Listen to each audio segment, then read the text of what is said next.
வணக்கம். இப்போ நம்ம கடையில் வாங்கின கோல மாவு இருக்குது பாருங்களேன். இந்த கோல மாவில் அப்படியே கொரப்பாக இருக்குது. இதில் நம்ம கோலம் போடக்குள்ள நம்மளுக்கு கலரும் நல்லா வெள்ளையாக வராது. அதுக்கு நம்ம என்ன செய்யணும்னா, பச்சரிசி மாவு வீட்டிலே பச்சரிசி இருந்தால் அதையும் அரைச்சிக்கலாம். இல்லை இந்தமாரி மிக்சியில் போட்டும் அரைச்சிக்கலாம். இல்லை நம்ம மிஷினில் அரைச்சின்னு வந்தாலும் அந்த மாவையும் கலந்துக்கலாம். நான் இது மிக்சியிலே அரைச்சேன். இப்போ இந்த முக்கா இந்த டப்பாவால் முக்கா டப்பா கோலம் மாவுக்கு நான் இவ்வளோ பச்சரிசி மாவு கலக்கிறேன்.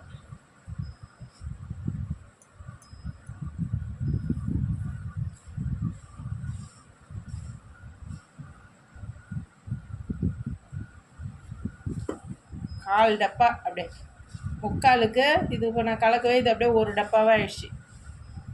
இவ்வளோ தரம் கலக்கிட்டேண்ணா.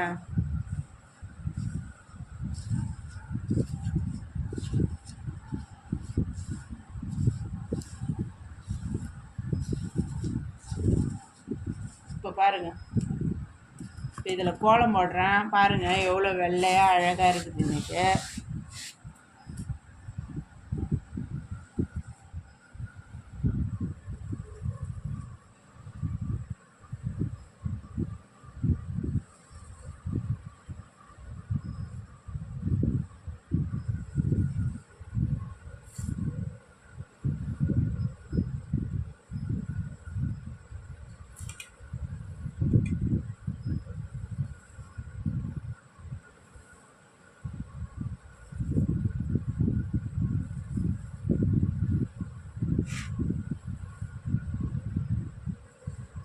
இது மாதிரி நம்ம கலந்து செய்யும்போது நல்லா அழகாக வரும், வெள்ளையாக வரும்.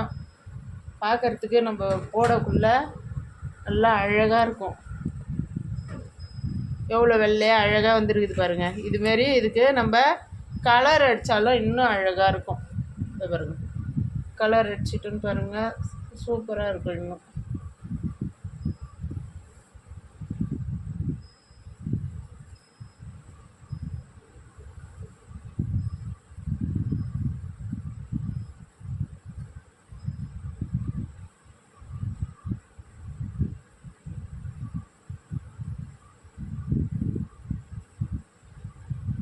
இது மாதிரி அரைச்சி இது மாதிரி கலக்கி போடுங்க. உங்களுக்கு கோல மாவு சூப்பராக இருக்கும், நல்லாயிருக்கும். நன்றி, வணக்கம்.